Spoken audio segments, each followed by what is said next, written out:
What's up, guys? I'm Eli. And I'm Ty.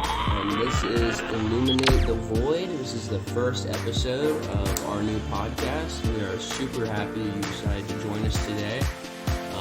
It's probably going to be a little bit of a shorter episode, just to give you guys a taste of what the podcast is going to be like. We talk about anything from conspiracy theories to music. Just unknown phenomenon, any topics of interest, current events, pretty much just a broad spectrum Pretty of much everything. anything and everything, yeah. Anything and everything. And let's give a quick shout out to Alan at Porch Talk for having us on as guest to promote our first episode. So yeah, awesome guy. We had a great time talking with him. We talked about a lot of different, a bunch of different topics. We didn't get too deep into any one thing because it was our first time recording anything, but we had a blast with Alan. We'll put his video and his channel in the description of wherever we upload this. Definitely go check him out. Check out the episode that we did with him. And yeah, let's just get right into it. So there's a couple things that we want to talk about today. One of the first things, Illuminate the Void is a podcast that is largely based on rabbit holes. So a rabbit hole is when you're scrolling through the endless, muck that is social media or the internet, bored, half paying attention, and then you might stumble upon something that you find kind of interesting, and then you read the Wikipedia article about it, and that links you to another article, and that links you to a newspaper article, and that links you to a website, and you keep going further and further into this thing, and it turns out that what seemed like a simple subject, easily understandable, easily digestible, actually has a whole myriad of different niches and aspects to it, and there's just a lot more than meets the eye. So that's what a rabbit hole is. That's why our podcast is called Illuminate the Void. We wanted to make a reference to rabbit holes, but in a more broad sense, as far as void being just void, meaning essentially the dark, the infinite, the infinite unknown, the huge morass of information that is available to be sifted through, and we enjoy sifting through it rationally, logically. We enjoy being objective. We sometimes clash on topics, but we never take it personal. So we really enjoy just talking about anything and everything. So do you want to talk about K-pop first, or? Yeah. We got a couple topics we're planning on going through. K-pop is one of them, which stands for Korean popular music. Another one that I'm pretty interested in is the Havana Syndrome. Not many people are aware of what that is, but we're going to go a little bit in depth on that. And then another one I'm hoping we get to is pretty much paper currency and the theories surrounding that, such as there's no more gold backing the American dollar. Fort Knox is empty, basically. So, yeah, which is terrifying. Yeah. But yeah, let's delve into K-pop first, because that's something you've delved into, and it's something I don't know too much about. And so Ty's gonna be learning with the listeners today, which is kind of cool. And also just going off of the U.S. dollar and the paper currency, that is a really great segue into talking a little bit about crypto. So cryptocurrency I've been involved in since 2012, so I have a lot of experience with it. We probably won't get to that today. If we do get to it, I'm sure it'll be real surface level, but that's kind of a good example of a topic that you guys will find on our podcast. We love to do deep dives. We love to just inhale information and take in everything that there is to know about a particular topic, because we're both truth seekers. We're both interested in sifting through the mass media managed attitudes and positions that kind of really decry objectivity. So anyway, I digress. But so K-pop, K-pop is something that I actually I actually discovered not too long ago. I mean, of course, I've heard about K-pop. Mainly, my exposure to K-pop has mainly been, I don't know, Ty, if you ever went to McDonald's and saw the BTS meal. Yeah, which BTS is pretty much the K-pop band at the moment. Right. So that's, I mean, in the last couple of years, you've seen K-pop pretty much rise to a trend.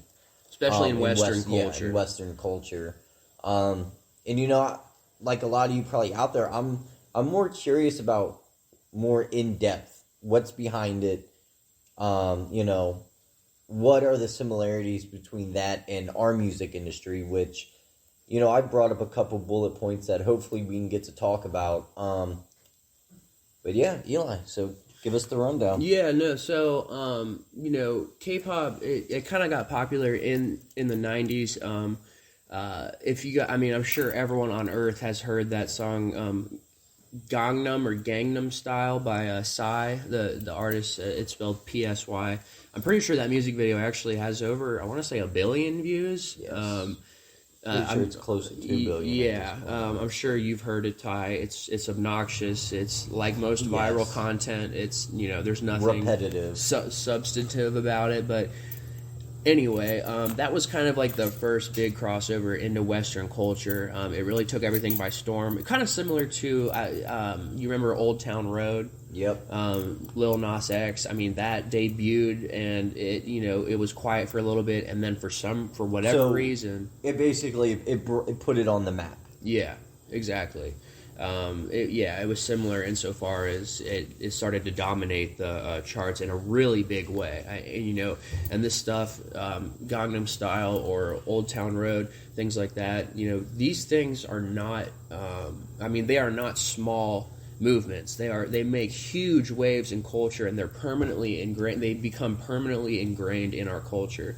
You know, Gangnam Style, you know, has probably millions of memes made about it by this point.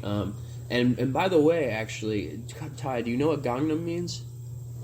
I want to say it's a city in China. But Yeah, so you're actually right. Wow. Gangnam is a city in China. Oh yeah. It is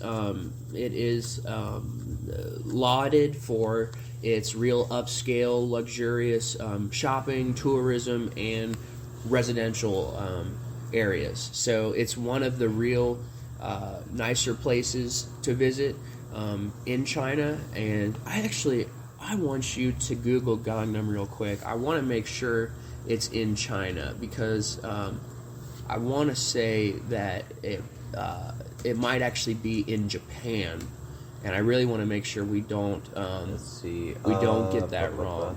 So it's in Seoul. So that's South Korea. So South Korea. So, Gangnam-gu. So my sincere apologies. You know, sometimes I get stuff mixed up, but that does make sense since Gangnam is a K-pop song, and Gangnam is an upscale place in South Korea. So anyway, that's my mistake. But point is, it's just a song based on, you know, it has the catchy dance, and it's just based on basically being goofy, being yourself, having a good time. And so what K-pop generally does, and you know, and Ty tells me, you know, Ty thinks that basically it's not too dissimilar from the West. No, I honestly, I see a lot. I mean, I'm a conspiracy theorist, so I look at the information that's underneath the surface. Like with the music industry in the West, I really believe, and I know there's a lot of facts to support it, that a lot of artists are influenced by label and record companies to make certain hit songs, certain lyrics, to influence social culture and things of that nature. You know, you see a lot of like the Black Lives Matter movement, Antifa, and a lot of things of that nature. And then if you look at the music during that time, you'll notice a trend towards dissent and kind of trying to rile up the people and cause a divide. Right. And so I really don't believe that that's, you know, something that's only happening in Western culture. I'm almost positive that that's a global thing that's a global occurrence. Yeah, no, I mean it's definitely a global occurrence, but I would do you think you could maybe see the possibility of South Korea, their music industry, very rigid, very heavily regulated by private companies. They're primarily motivated by money. Is basically what I'm trying to say. Well, and I think with Asian culture too, it's the culture as a whole is very controlled. It's very strict. General, yeah. It's very disciplined. Yeah. And I think you were telling me that with K-pop, they have special schools. Yeah. Similar to the U.S. with, the performing arts schools. Acting schools, art schools. But you were saying it's more rigid, more strict. They pretty much pick out their outfits. Yeah, they tell them the songs they're going to sing. Yeah, There's no artistical freedom with K-pop. Right. There's not a whole lot of wiggle room. These companies, they are privatized. It's a manufacturing process. There's a great article in the New Yorker. It's called Factory Girls, and it kind of goes into a little bit of the manufacturing process of K-pop, what it's used for, and how immensely influential that has been on the music industry in Western culture, because they specifically went out of their way and continue to go out of their way to infiltrate. Maybe infiltrate's not a kind word, but to become a part of Western culture. A lot of the times the choruses are sung in English. The idols that's what the K-pop pop stars are called. They're called idols. And they are idolized. The idols are frequently taught English in addition to Korean.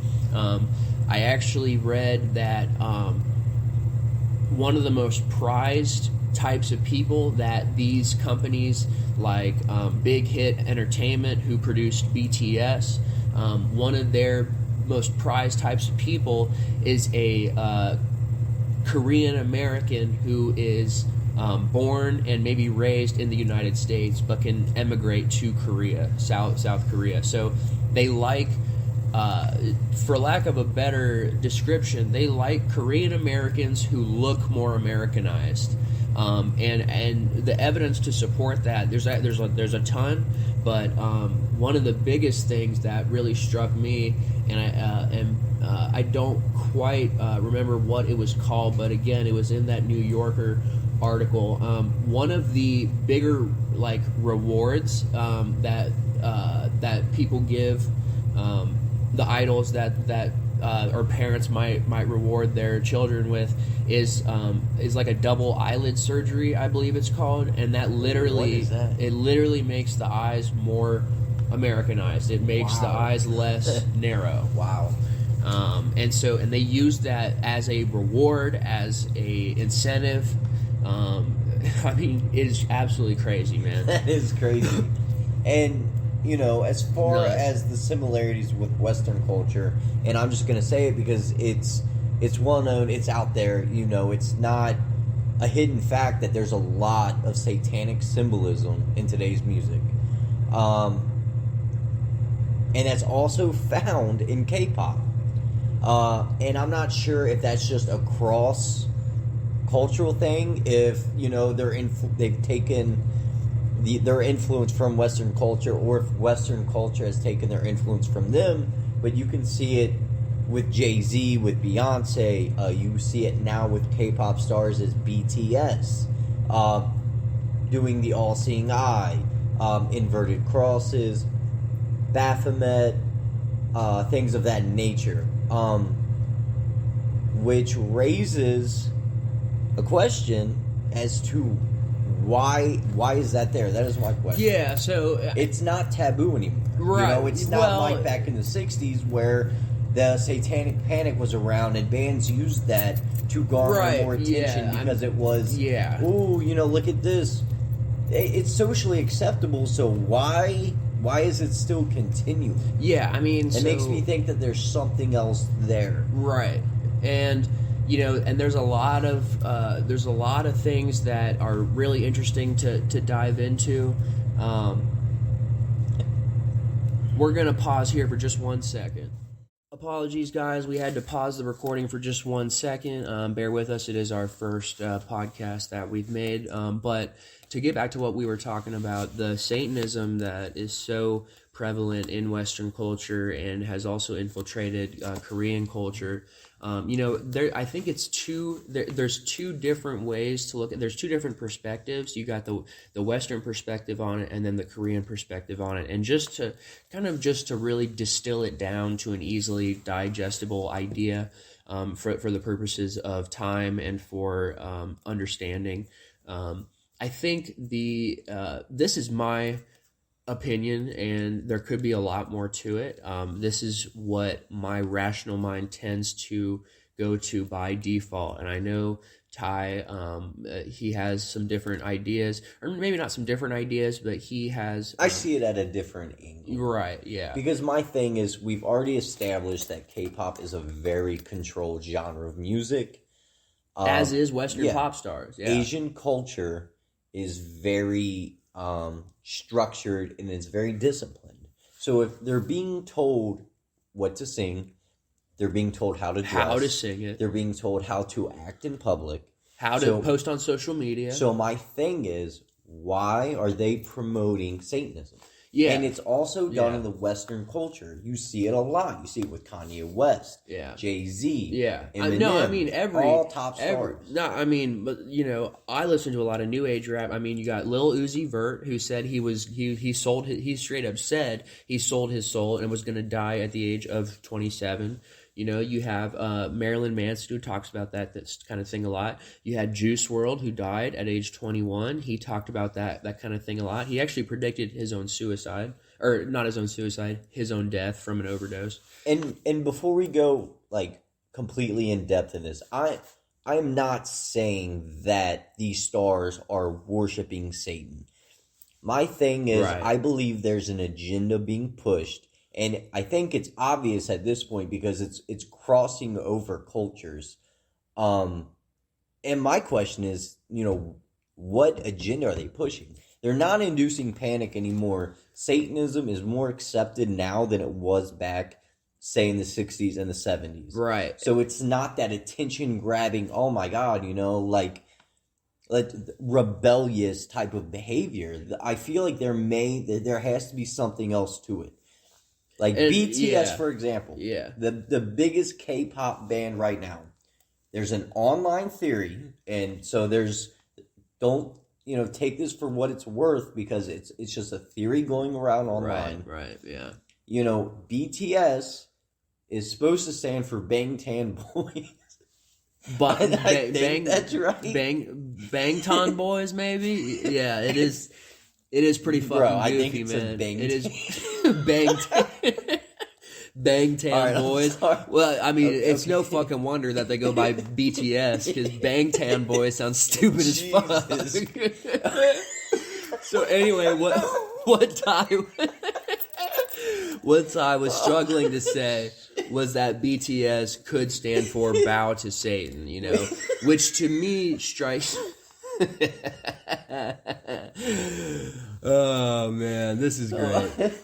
To me, the whole bow to Satan thing, that really, to me, recalls memories of backmasking, which was the practice of reversing popular rock music like Led Zeppelin and things like that, and positing that there are satanic and demonic remarks in the lyrics when you listen to it backwards. Backmasking was pretty much revealed to be bullshit.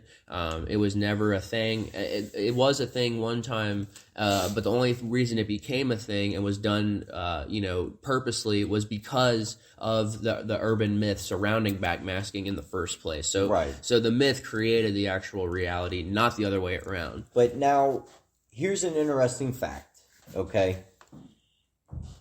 BTS was founded in 2010, right? They didn't debut until 2013. At the time, there were two huge K-pop stars. I can't... Not even going to attempt their name. We're going to have to... But they both committed suicide, unfortunately. Jonghyun of SHINee and Soli of FX. And I apologize. Sounds like an FX I show. apologize for solely maybe Monsters Inc. I'm not solely. It's literally spelled It might be solely. solid. Anyway, they committed the suicide. incredibly fascinating theory Ty's trying to get to It's here. not fascinating, but it's interesting. All right, I looked it up. Okay. Exactly All right. 666 days between each other's deaths. Okay. So one killed one herself. of them, okay. 666 days later, the other one commits suicide. Which Bro. to me is like Okay. I mean, okay. look. Oh, They so were fucking both- what? But they were both managed by SM Entertainment, and Sure. when they died, Right. a group, and this happened in 2015, a Right. group that was completely obscure Right. in 2000, from 2013 to 2015, miraculously, just coincidentally became an international sensation. Which is who? Who became an international sensation? Boys. BTS, okay. Yeah. And then who else? That's it. Super M, that's you said- SM Entertainment. Okay. So the two killed their... You said two previously obscure Bro, I'm K-pop telling you, groups. look, you can't... Two previously, so BTS, and then who else is the other obscure K-pop group? Super M? Yeah. Okay, all right. Super, I thought... Okay, so The names have me but so the flustered. two people who committed suicide are from different groups, though. Right, Completely but- different okay, groups. But it's the fact that 666 days apart. What did they plan it out? Was it a suicide Okay, so pact? this is one of the fun things about Jesus. Tyler and I's friendship. I think And I Bang find this- 10 Boys came out of nowhere, man. I find this hilarious. So we could go into BTS, how they rose to stardom, but we already have too many subjects that we're going right. into. So and so what we're gonna do we'll is stick with the Satanism and well, the K-pop. well, we'll finish this up, and then on our next podcast, when we have more time, and we can go really Yeah. in depth. We will like cover over again these topics. Revisit this, right? Yeah, This so is just we're- kind of a taste. Yeah, we're just giving you an intro. You know, it's a tester. So 666 Son, seconds I hate ago, you. I All pressed right. record. So I think hate you, there might guys. be a demon inside the phone All right. or inside the computer. Next thing I want to talk about. Whoa! We have not moved on yet. Hang on. Well, now I'm looking back at what I said, and now I'm like, all right, this looks ridiculous. Such is the joys of having a live podcast. Well, I'm telling you. Okay, no, but listen. Okay, so I looked at the New Yorker article, man, and this is what I wanted to say. This is what I was looking for. Okay, and this is a direct quote. Okay, I'm just going to totally plagiarize it, but I'm giving them credit, so it's fine. You know, maybe I'll I doubt we're gonna get Maybe- sued by the New Yorker. Well, if they're listening to our podcast, I'll take that lawsuit. Well, they're probably going to sue us in 666 days. I hate you guys. Okay. So, quote, Korea is by far the world leader in procedures per capita, according to The Economist. Yeah, they got like procedures 2 billion people. No, procedures per First of all, that is so wildly incorrect. South Korea has 2 billion people. Maybe but they You're got out a of your lot. fucking mind. They're all- dude. Google South Korea population right now. I don't want to. Do it. 'Cause Google I know it. I'm probably Do it. way off. Do it so that we can both know 2 billion people live in South fucking Korea. It was hyperbole. You can't. Oh man, just type population. Okay. Jeez, God Yelling damn at it. me. Oh man. 22. All right, here we go. 2022. All right, 52 million. Damn. So literally 1/5 of America's population, and a far fucking cry from 2 billion. Anyway, I was off a little bit. but the point is, they're the world leader in procedures per capita. Procedures meaning surgery, cosmetic surgery per capita. So they have the most people per region per capita getting cosmetic surgery. And this is a direct quote, double fold eyelid surgery, which makes eyes look more Western, is a popular reward for children who get good marks on school exams. The popularity of the K-pop idols have also brought Chinese, Japanese, and Singaporean tourists to Seoul to have their faces altered to look I think it's more Seoul. Seoul to have their faces altered to look more like the Korean stars. Then listen to this, bro. This is outrageous. Some hotels have partnered with hospitals Hotels have partnered with hospitals so that guests can have in-house procedures. The Ritz-Carlton Seoul, for example, offers an $88,000 anti-aging beauty package. An $88,000 anti-aging beauty package. Women come... $88,000. Is that in wands or yen or American dollars? I think it's in 88,000. I think it's in US dollars because it says dollar. Okay. Well then, yeah. So yeah, $88,000. I was just asking. $88,000 USD. I'm surprised it's not. I'm surprised it's not $666,000. I hate your guts. So anyway, no, okay, but so it's all right. So you go to the Ritz-Carlton, right, and you say, "I want to look like a K-pop star." No problem. All right, we'll even. I mean, fuck. Okay, we'll even have the surgeon come to the hotel and perform it on you. It'll only be $88K. I guarantee 88 racks. I guarantee you that shit is happening in Hollywood. People are getting butt implants to look like Kim Kardashian. Oh, well, of course, but this is I guarantee what? They're not laid up. They don't have to stay in a hotel. They'll come to their damn house. Absolutely. Where's America ranked on this list? But this is like public information. You know, like Hollywood. Yes, everyone knows that they get plastic surgery, but they at least try to put it on the DL. You know what I mean? Downplay it, make it. I could go to my Facebook and find probably 50 girls within 5 minutes that have had lip injections. Yes, but everything else. But I'm not saying that it doesn't happen. I'm saying that they don't want it to be obvious that they have plastic surgery.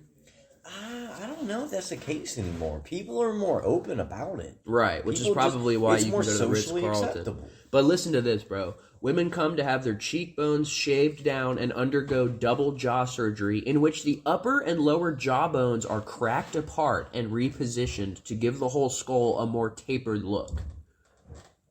So that's the kind of wave, that's the kind of influence that this is created. Crack my fucking jawbones apart, please, and then put them back together so that my face looks more Western. Oh, and by the way,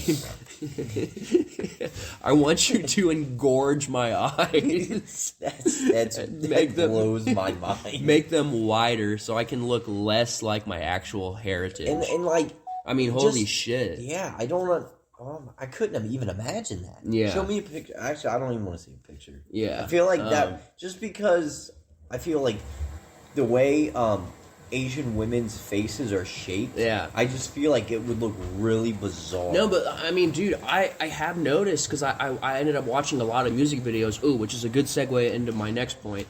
But I've watched so many music videos from K-pop, right? And it's just like, they're just hypnotizing because they have these incredibly she looks like an anime character. Yeah, that's exactly bizarre. Exactly.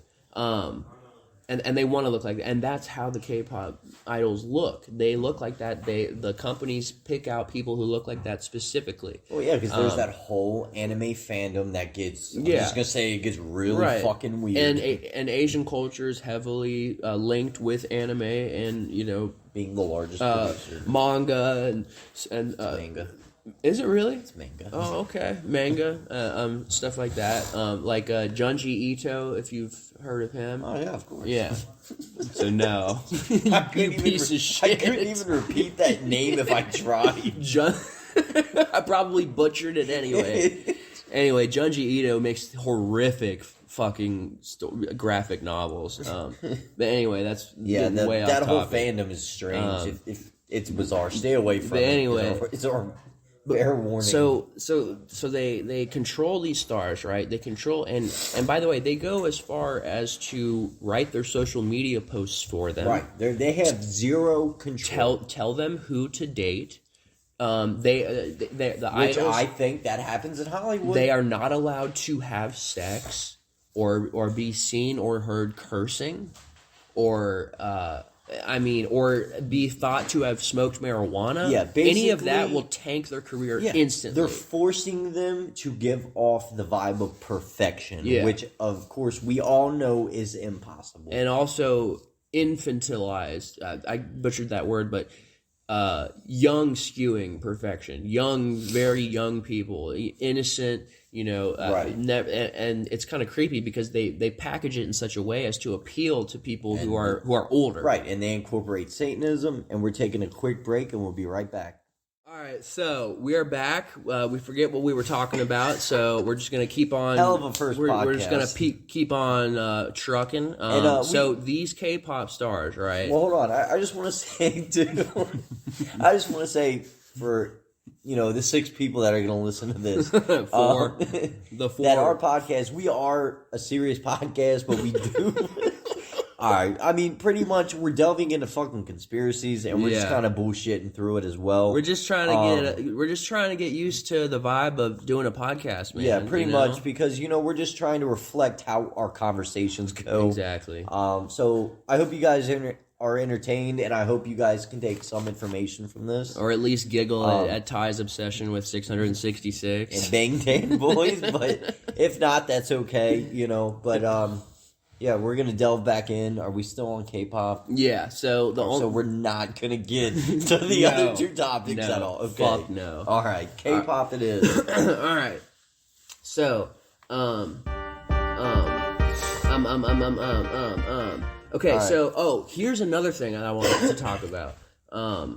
So there's this group from SM Super M, the company Ty was talking about briefly, and they have an idol group called EXO, right? EXO, and it is split into 2 subgroups called EXO-K and EXO-M. One of them, 6 of them. There's 12 boys in this EXO group. 6 of them live in Seoul. 6 of them are Korean speakers who live in Seoul. And there's 6 of them are Mandarin speakers who live in China. And the 2 subgroups release songs at the same time in their respective countries and languages and promote them simultaneously. Okay, so here's where my mind is going right now. We know they take a lot from Western culture, or Western culture may take a lot from K-pop, but what I think, my conspiracy mind, I think they're both, working together, and I think they're pushing a certain agenda. Yeah. They want to influence young children into looking a certain way and acting a certain way. Yeah. And I think you can see that with the way they look, the surgeries they're given. Right. And, I forgot where I was going with that. God damn it. So anyway. Well, hold on. Go ahead. God damn it. Anyone who's listened up to this point is going to be like, this is a fucking waste of time. I promise it's better. It's better than what It's we're better than it you. seems. Yeah, it is. I promise. So, I also just want to throw in my foray into these K-pop music videos, which, by the way, as I mentioned before, they have astonishingly well produced synchronized choreography. And that's part of the fun and part of the appeal of the music videos is just seeing people who are professionally trained in choreography, I mean, and it must take it just makes you wonder. I mean, these idols. Well, my thing is, why would you want to be a K-pop star? Do they have a choice in this? I'm sure but are they famous? They can't. They go to school at a young age on social media. They don't get to dress. They want to dress, but they get to be famous and loved by the mass. But do they? They can't some people truly interact with them. Right. Like, let's be honest. Some people just want to be famous. Most young guys want to be famous. Right. To sleep with lots of good-looking women. Sure. Yeah. Sometimes. As a K-pop star, you don't even have that option. I mean, you have no artistic freedom. No. They do, but they keep it under wraps. They definitely do that, but they keep it under wraps. So it sounds awful, and you know what? It does not sound fun, right? If you look at American culture, I mean, we see a lot of mental breakdowns with Britney Spears, Katy Perry, right. Lizzie McGuire. I mean, I don't remember her even, name. Even fucking Justin Bieber kind of went crazy for a while. Kanye West. Yeah, Kanye. I mean, it's a trend in our culture. Yeah, sure. And my question is why? What is Well, going so on? in that, and again, I think it's two different answers. I think as far as Kanye goes and those other guys, I think, you know, a lot of them, maybe not Bieber and some of those other people, but I think most of the people you just mentioned, their artistic integrity, at some point along the ride to signing with a major label, their artistic integrity is compromised at some point. You know what? I don't think Kanye did. He went against the grain. And True. You know what? But again, they're punishing him. But that gets, yes, exactly. The media slaughters him. The media crucifies him over and over. I mean, he goes off his meds and he goes he fucking shuts himself away as a hermit to make these albums. Like Britney Spears' dad had complete control of her life for what was it, like 9-10 years? Yeah, I think just a couple of years ago when that stopped being the case. Go if she didn't follow what her father said, he had her hospitalized. Which would make anyone fucking lose. Anyone would lose their fucking minds, dude. I mean, come on. So it's like, why? And she shaved her head and people freaked out. Come on. So the question for you and listeners is, what's going on that's causing them to completely have a mental breakdown? And before people say there's a lot of weight that comes with success, the stress, the paparazzi, blah, blah, I don't believe that's the case. I think they're being told to follow this agenda. Yeah. All right? And I think that agenda is beyond If you buck the trend, right? Yeah. It is beyond, I mean, it's everything. I think the agenda is a lot darker than what most people probably perceive it to be. Yeah, possibly. You know. Well, but I think again it's different between the West and then Korea, because in Korea, I mean, they must adhere to these rules. You know, they don't even dress themselves, for God's sake. But as far as Western artists go, you know, for example, Kanye, I mean, he makes his own shit. You know, he produces, he raps, he writes. He does. Well, but, I mean, he had that interview on Joe Rogan, and I mean, he expressed a lot of distaste for the music industry, for record labels. Most people do, because they're fucked. And his words were sacrificing his musical integrity. Yeah, exactly.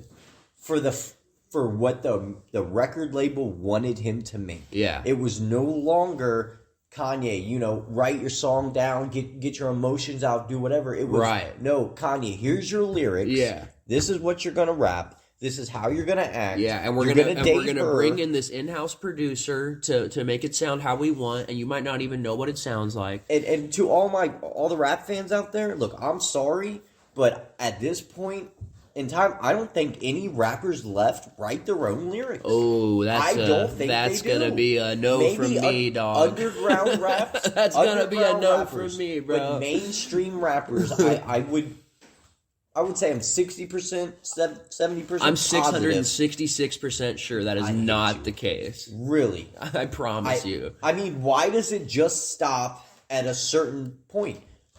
They want so. I think, and you saw this. What makes rappers so untouchable with being told what their lyrics are? They aren't untouchable, but I mean, let's go with Lil Peep, right? Lil Peep, at least in his early music, he's the only songwriter who's credited, right? Hold on. And may he rest in peace. He died truly. He was on the cusp of mainstream success. Right. Like, he was starting to get it, and then he unfortunately passed away. So we don't know. He never had to face the decision of sacrificing his musical integrity for fame and fortune. He did, to an extent, because he blew up. I mean, he wasn't maybe mainstream, play on the radio every day, but he was big, right? I mean, he was global. He was worldwide. He was immense. I mean, he definitely he was big, right? But the other point I was trying to make was, a lot of these rappers, you know, I think it's a little bit more broad than just here's your lyrics, right? What I think it is more of is, like, Lil Peep was really depressed, you know? I mean, that it wasn't you could see in his music. It wasn't just a show, right? But what the label does is they want the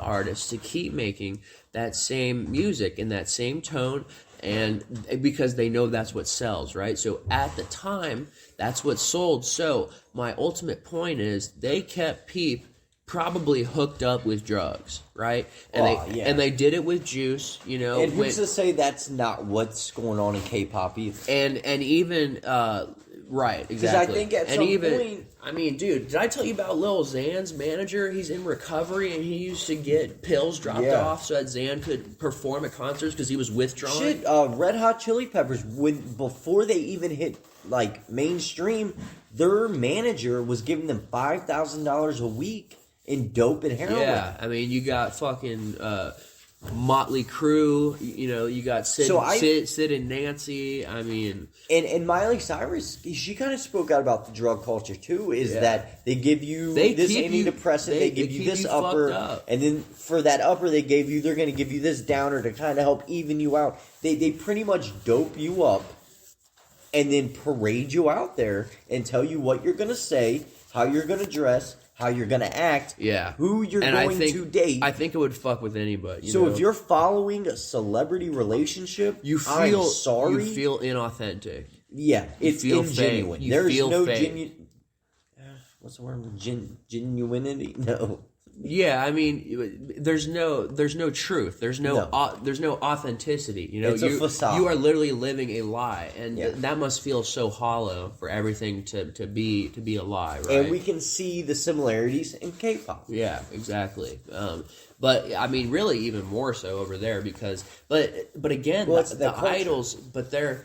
Yeah, it is the culture, but it's also the industry in general, and I mean that's why. I mean the one of the other big points I wanted to make is the suicide rate of K-pop stars is unreal, and I don't have any specific numbers or anything to back that up, but I've been reading. I mean, if you look into K-pop at all, inevitably at a certain point you'll end up reading about how many of them kill themselves. And well, what's crazy is let's mirror that with American culture, where you can see how many famous up and coming rappers are dying. Right. But they don't at such a young age. But the interesting part is that for them, it's not purposeful. It's just recklessness. Well, who's to say? We're just knowing what they're reporting. Right. And you know that in Asian culture, their media is so... It's more controlled than ours. Right. But it doesn't make sense. Why would they kill... Because they want them to the star is making money. Not intentionally. I'm saying if they overdosed, they want them to look perfect for the fans. They're not going to come out and say, they overdosed, they were a junkie. Right. No, it's going to say they committed suicide. Right, yeah. Yeah, I mean... I don't know, because even then, that doesn't even make it... Well, that kind of makes it seem worse. Yeah, I mean, I think the drug culture... I don't think there's a lot of evidence to support the fact that the drug culture is as prevalent in Korea nearly to the extent that it is here. I mean, you don't have Koreans naming themselves after Xanax bars and every K-pop group talking about perks, you know, and I mean, that's been a staple of rap culture for at least 10 years now, and I've been immersed in it for 10 years, and to this day, it still glorifies drug use and all that. Violence. And I still listen to it. Is the fucking crazy part. So whatever they're doing, it's working. That's what's crazy to me. Honestly, I think in a way, you know, gun control is such a hot topic right now, and it has been for the last 10, 15 years. Yeah. And I think the agenda with hip hop culture is to push gun violence. Almost every rap song, they're talking about guns. They're talking about shooting people. Whose agenda? It's so much violence. Whose agenda is it? The powers that be. The people who really pull the strings behind. Because I'm one of those people. I'm sorry. Our government is a puppet government. So I think they're told what to do, what laws to pass. The record label tells them to make songs about gun violence? Think of the record label as their handler. You know what I mean? I mean, yeah. They pay off the record labels to, hey, you know, this is how we want this album to go. We need people riled up. We need more violence in the streets. Yeah, but a lot of these guys really come from the fucking warfare, from the trenches. A handful of them do, yeah. A lot of them do. I would not say a lot of them. I would say everyone who's involved in Chicago drill music grew up with surrounded not mainstream, though. It's mainstream now after Chief Keef. Name one. Chief Keef is from Detroit. Chief Keef's from Chicago. He is not. He is 100% not from Chicago. Look it up right now. Look it up right now. Oh, I am.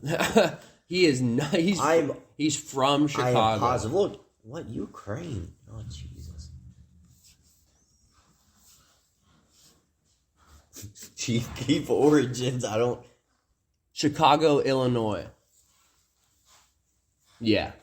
Well, anyways, that doesn't take away from my sucks point. to fucking suck. So anyway, they are passing an agenda in hip hop, just like every genre. I know you love hip hop, but it's not a protected genre. They're influenced and they have agendas to push, just like the rest of music. Right. And we're gonna take one more break here.